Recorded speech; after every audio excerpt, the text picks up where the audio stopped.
कन्यापूजन कोणत्या दिवशी करायचं आहे? 1 तारखेला नवमीच्या दिवशी कन्यापूजन करायचं आहे. कन्यापूजनाचं महत्व काय आणि कन्यापूजन कसं करायचं चला जाणून घेऊया. कुमारिका पूजन देखील असं म्हणलं जातं. अहिल्यानगर काळमाता तुळजाभवानी देवस्थान पोखर्डीवरनं मी तुम्हाला कुमारिका पूजन व कन्या पूजनाचं महत्व सांगत आहे आणि त्याचं विधी देखील वर्णन करत आहे. सर्वप्रथम कन्यापूजनाच्या दिवशी जर आपल्याला 9 कन्या मिळाल्या नाही, सर्वप्रथम 9 कन्या असाव्या, नाही भेटल्या तर आपल्याला 1 कन्याचं पूजन करायचं आहे.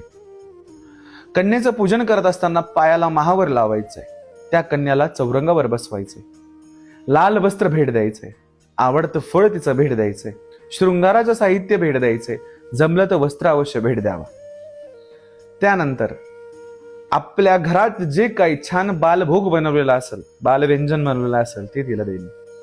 त्याआधी आपल्याला आचमन संकल्प करून तिचे चरण पुजायचे आहे, तीर्थ नेत्राला लावायचं आहे, हळद कुंकू अक्षत पायावर व्हायचे आहे आणि त्यानंतर सर्व जेवण झाल्यानंतर आपल्याला त्या कन्येला दक्षिणा मात्र अवश्य द्यायची आहे. बालस्वरूपातलं असलेलं मोह 1 रुपया दिला तरी समाधानी होत असतो.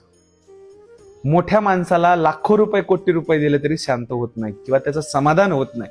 मित्रांनो, कन्यापूजनाचं महत्वच यासाठी आहे की जगदंबा तू बाल स्वरूपासारखं आमच्यावरती कृपा कर आणि एखाद्या बालकासारखी आमच्यावरती तू प्रसन्न हो.